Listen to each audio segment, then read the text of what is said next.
Everyone, कैसे हैं आप सब। तो आज की इस वीडियो में मैं आप सभी बच्चों को इन्वायरमेंटल स्टडीज यानी कि पर्यावरण अध्ययन के ये आज हमारा क्लास नंबर 4 या जिसे आप लेक्चर नंबर 4 भी कह सकते हैं, जहां पे मैंने आप सभी बच्चों को अपने प्रीवियस वीडियो में 20 तक के क्वेश्चन डिस्कस किए हुए थे, जो कि आप सभी बच्चों को पेपर में हमेशा देखे जाएंगे। तो ये सवाल चलिए आज के शुरू करते हैं। अगर आपको आज का ये सेशन हमारा पसंद आए तो वीडियो को लाइक और शेयर करें, चैनल पर अगर न्यू आए तो चैनल सब्सक्राइब करें, साथ में बेल आइकन पर क्लिक करें ताकि इसी प्रकार पल पल की हर वीडियो को नोटिफिकेशन आपको हमारे चैनल का मिलता रहे। डिस्क्रिप्शन बॉक्स में टेलीग्राम, फेसबुक, ट्विटर, इंस्टा सभी चीज़ों का लिंक अवेलेबल मिल जाए, जहां भी फॉलो करना चाहे फॉलो कर सकते हैं। कोई भी अपडेट आएगा तो सबसे पहले आपको हमारे चैनल पे शेयर किया जाएगा।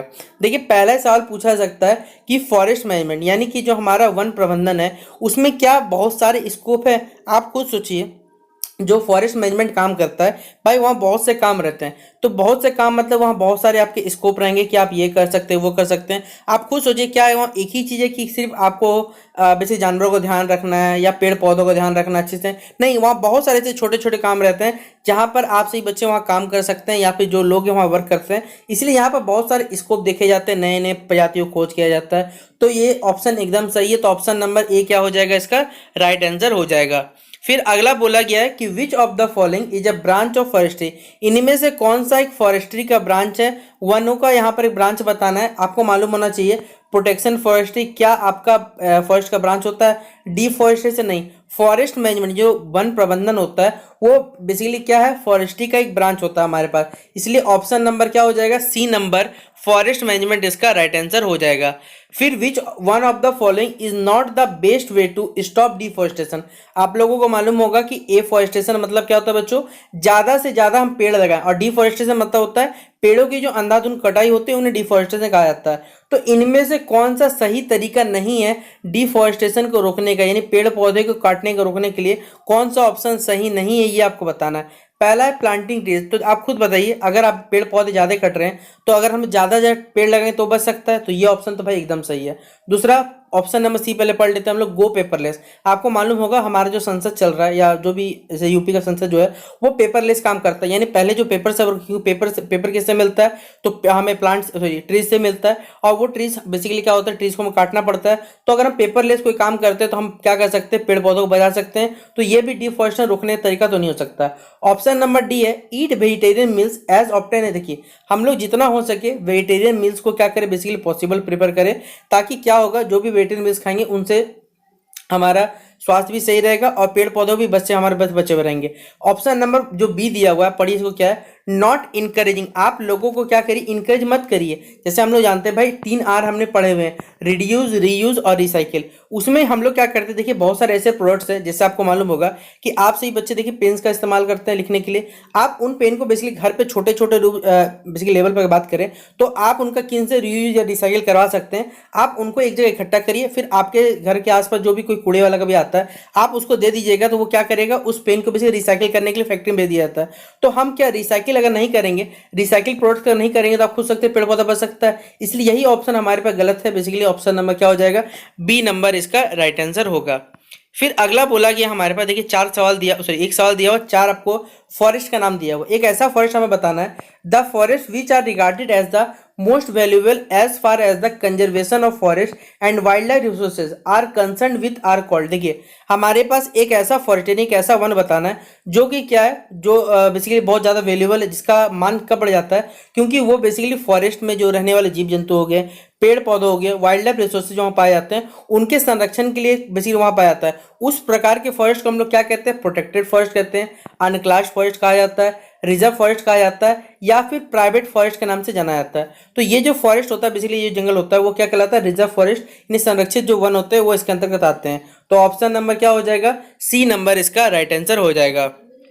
अगला है the species which are in danger of extinction. देखिए, जो जीव जंतु, स्पेसी मतलब हो गया बेसिकली हमारा प्रजाति, वो प्रजाति या वो जनजाति भी कह सकते हैं जो खतरे की कगार पे, कि अगर हम लोगों ने नहीं बचाया तो वो खत्म हो जाएंगे। जैसे आपको मालूम होगा कि भारत में देखिए बाघों की संख्या जो है वो लगातार कम, तो हमने क्या किया, बाघ के लिए भाई बहुत सारा ऐसा एरिया प्रोटेक्ट कर दिया कि हाँ यहाँ बाघ रह सकते हैं। तो जिस तरह लगातार बाघ का नंबर धीरे धीरे जो घट रहा था वो कम होने लगा, कि भाई बाघ का नंबर जो पहले घट रहा था वो धीरे धीरे एक एक करके 2-2 करके बगल से बढ़ता चला जा रहा है। जैसे आपको मालूम होगा एक हमारे पास पूरे दुनिया में अगर मैं सही हूँ तो एक वाइट कैंगरू पाया जाता है, ठीक है, जो कि कुछ ही जगह बेसिकली शायद एक या दो ही नंबर में पाया जाता है। अगर वो खत्म हो कभी उसका प्रजाति मिल सकता है, सोचिए।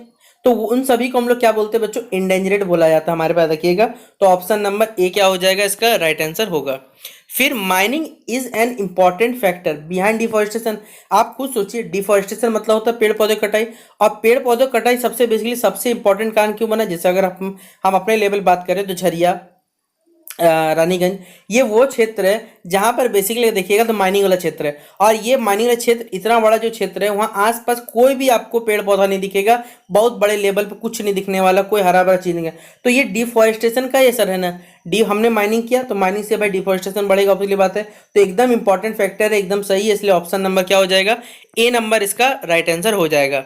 फिर अगला बोला हमारे पास the type of forest grown in, देखिए हमारे पास क्या है भाई, हमने फॉरेस्ट के भाई बहुत से टाइप बांटे हुए हैं।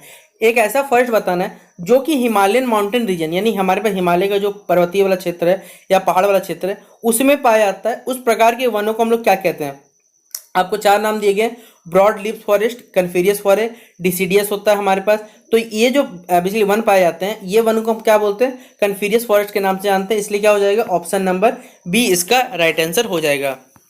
फिर अगला बोला गया विच one of the following in not diet use the first product. देखिए हम लोग क्या करते हैं, इनमें से चार आपको ऑप्शन दिया गया है, ये चारों के चारों हम लोग क्या कर सकते हैं, डाइट इस्तेमाल कर सकते हैं वनों में। आपको मालूम हो कि मान लीजिए कहीं आपको चोट वोट लग गया हो तो आप जंगली पेड़ पौधों का इस्तेमाल कर सकते हैं, मेडिसिन, बैम्बू जो निकालते हैं जो ग्रामीण लोग होते हैं उससे बास्केट बना लेते हैं, जो ग्रास होता है उनसे जो जानवर रहते हैं बेसिकली उनसे चर के अपना पेट भर लेते हैं। लेकिन जो गम्स और रेजिन मिलता है, जैसा को मालूम हो सूटी की पेड़ से बेसिकली गम्स रेजिन निकलता है, रेजिन निकलता है, तो वो डाइट हम लोग इस्तेमाल कर सकते हैं। उन्हें हमें पहले साफ करना पड़ता है, उसके बाद ही उनका डाइट इस्तेमाल, उनके बाद ही उनका इस्तेमाल होता है। तो ये जो प्रोडक्ट है हमारे पास गम्स और रेजिन, इनका हम लोग डाइट इस्तेमाल नहीं करते हैं, इसलिए हमारे पास क्या हो जाएगा, ऑप्शन नंबर सी इसका राइट आंसर हो जाएगा। फिर अगला बोला है which one of the following is not a reason for the forest loss. देखिए हमारे पास फॉरेस्ट लॉस का यानी जो पेड़ पौधे या जो वनों की कमी हो रही है, वनों की कमी में इनमें से कौन सा महत्वपूर्ण कारण नहीं है वो आपको बताना है। इंक्रीजिंग यूज ऑफ फूड, आप खुद सोचिए, हम लोग जो लगातार, अगर आप सभी बच्चे भी रोज सोचिएगा कि कितने बड़े पैमाने पे हम लोग क्या करते हैं, पेपर का इस्तेमाल करते हैं। तो भाई पेपर आता कहाँ से, कितना रिसाइकिल हम लोग कर लेते हैं, आप लोग सोचिए। क्या हमारे पास जो स्पेसीज है अगर वो खत्म हो जाते हैं तो क्या हमारे पास ये फॉरेस्ट लॉस का कारण हो सकता है, आप खुद सोचिए। क्या अगर हम जितना ज़्यादा फ्यूल वुड्स का, हम लोग जानते हैं कि वुड का इस्तेमाल हम लोग करते हैं फ्यूल के रूप में, जितना ज़्यादा यूज करेंगे उससे ज़्यादा फॉरेस्ट पे इफेक्ट दिखेगा नहीं दिखेगा। फिर जो हम लोग माइनिंग करते हैं, डैम्स बनाते हैं, भाई इनसे भी क्या करता है, फॉरेस्ट पे बहुत ज़्यादा असर दिखता है। ये तीनों ही हमारे पास फैक्टर हैं कि जिनसे क्या होता है, फॉरेस्ट में कमी आती है, जंगल वनों में कमी आती है। लेकिन ये वाला एक्सटेंशन स्पेस ये इंपॉर्टेंट पॉइंट नहीं है हमारे हिसाब से। तो ऑप्शन नंबर क्या हो जाएगा, बी नंबर इसका राइट आंसर हो जाएगा। फिर अगला बोला गया कि which is not a source of fresh water, इनमें से कौन सा फ्रेश वाटर यानी ताजे जल का हमारे पास स्रोत नहीं है। आपको मालूम होगा जो ग्लेशियर रहते हैं, बड़े बड़े हिमखंड हो गए, आइस शीट हो गए, उनमें से जो पानी रहता है भाई वो बहुत ज़्यादा फ्रेश रहता है।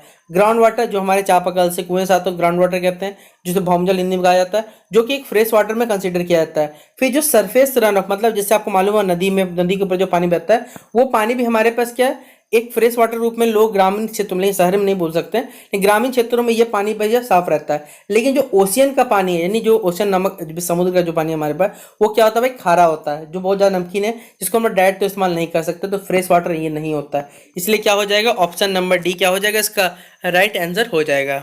अगला सवाल बोला गया आपसे बच्चों के लिए, यहाँ पर अगला सवाल बोला हुआ है कि according to Falkenmark, water stress जो होता है वो बेसिकली कब ऑकर होता है, मतलब कब ये घटित होता है हमें बताना है। तो जब वाटर एबिलिटी जो होती है पर पर्सन का 1000 क्यूबिक मीटर से क्या होने लगता है, इसका कमी होने लगता है, तब हमारे पास वाटर का स्ट्रेस हमें देखने को मिलता है। इसलिए ऑप्शन नंबर क्या हो जाएगा, ए नंबर इसका राइट आंसर होगा। फिर अगला बोला है रेन वाटर को हम लोग क्या कहते हैं, मतलब किस नाम से और जाना जाता है भाई, तो पालार पानी के नाम से भी जाना जाता है, याद रखिएगा। और एक वर्ड आता है आपको पोर्टेबल वाटर, पोर्टेबल वाटर वो पानी जो हमारे पीने के लिए सेफ है। The water which is use basically, which is क्या है हमारे पास पीने के लिए बेसिकली सेफ है, सेफ फॉर ड्रिंकिंग लिख सकते हैं आप लोग, तो उसे हम लोग पोर्टेबल वाटर कहते हैं। अंडरग्राउंड वाटर जो जमीन से हमें मिलता है, कुएं का पानी हो गया, चापाकल पानी, ये अंडरग्राउंड वाटर में आता है। तो रेन वाटर को किस और नाम से जाना जाता है, पालार पानी के नाम से जाना था, इसलिए ऑप्शन नंबर क्या टिक करिएगा, ए नंबर इसका सही जवाब टिक करिएगा।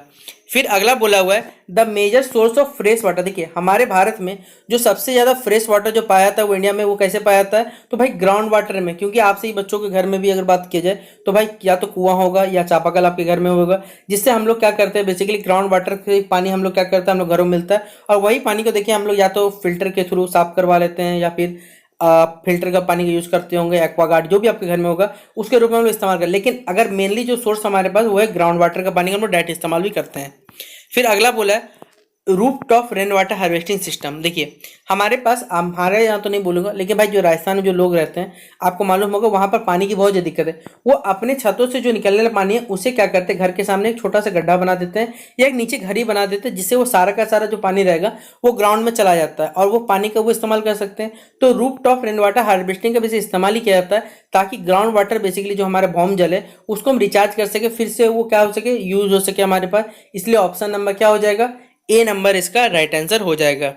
फिर अगला बोला है which one of the following is not A measure of sustainable water management. देखिए पहले वर्ड समझिएगा, सस्टेनेबल। सस्टेनेबल मतलब होता है भाई, अगर आपने पढ़ा होगा क्लास 10th के एसएसटी बुक में या सस्टेनेबल जो भी पढ़ा होगा, तो सस्टेनेबल का मतलब होता है कि हम आज तो जो चीज़ यूज कर ही रहे लेकिन हम आने वाले अपने पीढ़ियों के लिए भी वो चीज़ रख के जाएंगे ताकि उनको भी कोई दिक्कत ना है। इन सब वर्ड्स को आप समझ सकते हैं। तो सस्टेनेबल वाटर मैनेजमेंट मतलब ही हो गया कि भाई हमारे पास जो पानी बह के चला जा रहा है सरफेस वाटर से, उसको हम लोग क्या करें, उसके रेट को कम करें। पानी बहना कम जैसी हो जाएगा हमारे पास जितना भी लीक्स है, तो ये हम लोग क्या कैसे पानी को बचा सकते हैं। पानी बचेगा तो हमारे आने वाला जनरेशन को भी पानी मिलता रहेगा। यही क्या कहलाएगा, सस्टेनेबल वाटर मैनेजमेंट। इसलिए ऑप्शन नंबर क्या हो जाएगा, B number, reduce the rate of surface run off water. तो ऑप्शन नंबर क्या टिक करिएगा, बी नंबर इसका सही जवाब टिक कर लीजिएगा। अगला सवाल बोला हुआ आपसे बच्चों के लिए कि विच one of the following activity can lower the water table. इनमें से देखिए हम कौन सा एक्टिविटी करते हैं जिससे हमारा जो वाटर टेबल है, वाटर टेबल मतलब भाई हमारे पास पानी का जो स्तर है बेसिकली वो कम होता चला जाता है, ये हमें बताना है। तो सॉइल इरोजन, क्या मिट्टी का बहना क्या इंपैक्ट डालेगा, भाई कभी डाल सकता। ह्यूमन पॉपुलेशन की ग्रोथ से भी क्या इंपैक्ट हो सकता है, हाँ ये हो सकता नोट। लेकिन अगर हम लोग क्या करते हैं ग्राउंड वाटर से जितना, देखिए आपको मालूम होगा कि जो जमीन के नीचे पानी है भाई, पानी तभी रहेगा जब वो पानी बरसात के दिनों में जमीन के नीचे जाएगा। अगर आप सीमेंटेड कर दीजिएगा अपने आसपास इलाके तो भाई वो कभी नहीं जाएगा। और आप बोलिए भाई पानी निकालते रहेंगे दिन भर, तो भाई नहीं हो सकता।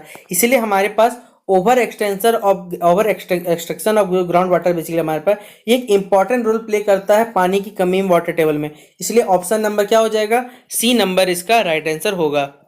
अगला सवाल है which one of the following elements is responsible for ground water pollution. देखिए पानी को साफ करने के लिए तो हम लोग याद रखिएगा क्लोरीन का इस्तेमाल करते हैं, लेकिन पानी में देखिए जो अशुद्धि होती है वो बेसिकली किसके कारण होती है, फ्लोराइड के कारण होती है, जो कि मोस्टली राज्यों में देखी जाती है कि पानी में ये मिला हुआ है, जिस वजह से पानी का जो स्तर रहता है वो खराब हो जाता है, पानी का लेवल खराब होता है। तो ये किसके कारण होता है, फ्लोराइड के कारण होता है। इसलिए ऑप्शन नंबर क्या हो जाएगा, बी नंबर इसका राइट आंसर होगा।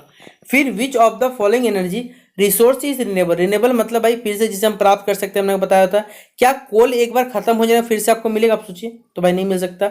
लेकिन जो हम लोग हाइड्रो इलेक्ट्रिक पावर प्लांट बनाते हैं, जैसे आपने देखा होगा, आप झारखंड में अगर रहते होंगे तो झारखंड में आपने एक डैम का नाम सुना होगा, मैथन डैम, या कोई भी डैम का सुना होगा। वहां पर आपने देखा होगा हाइड्रो इलेक्ट्रिसिटी से वहां पावर जनरेट किया जाता है, जिसे डीवीसी कंट्रोल करता है, दामोदर वैली कॉर्पोरेशन।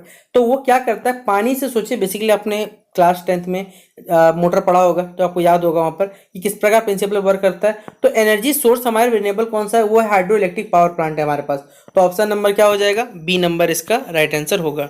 फिर अगला बोला हुआ आपसे बच्चों यहाँ पर सवाल में कि which of the following is not A fossil fuel. Fossil fuel मतलब ये होता है बच्चों जो जीवों पेड़ पौधों से मिलकर बनते हैं, उनके सड़े गले पदार्थ से बनकर जमीन में सड़ते हैं तो बनते हैं। कोयला, पेट्रोल, नेचुरल गैस सब इसी के उदाहरण है। लेकिन जो यूरेनियम है वो हमारे पास एक रेडियो एक्टिव कंपाउंड होता है जो कि वो नेचुरल रूप से ही पाया जाता है हमारे इलाकों में। हमारे इलाकों में झारखंड में पाया जाता है, को मालूम होना चाहिए, जादूगढ़ा नाम की जगह है। तो ऑप्शन नंबर क्या हो जाएगा, डी नंबर इसका राइट आंसर होगा। फिर हमारा लास्ट सवाल आज का कि what form of energy is radiated by the earth. आपको मालूम है कि अर्थ के द्वारा कौन सा एनर्जी रेडिएट किया जाता है ताकि हम ग्रीन हाउस इफेक्ट को, बेसिकली जो ग्रीन हाउस गैसेज है जिनके कारण हमारे पास ग्लोबल वार्मिंग बढ़ता है। तो भाई आपको मालूम होगा इंफ्रारेड जो लाइटेज आती है उनको हम लोग क्या करते हैं, रेडिएट करते हैं। तो ऑप्शन नंबर क्या हो जाएगा, बी नंबर इसका राइट आंसर हो जाएगा। और आज का वीडियो हम लोग यहीं समाप्त करते हैं, जहां हमने आपको 20 क्वेश्चन डिस्कस कर दिए। आशा करूंगा कि वीडियो पसंद आया होगा। पसंद आया तो लाइक और शेयर करने की कोई भी कमी मत करिएगा। जितना हो सके दोस्तों को वीडियो को शेयर कर दीजिएगा, ताकि उनके भी एग्जाम में अच्छे से अच्छे मार्क्स आ सके। तो चलिए मिलते हैं नेक्स्ट वीडियो पे, तब तक के लिए जय हिंद और जय भारत।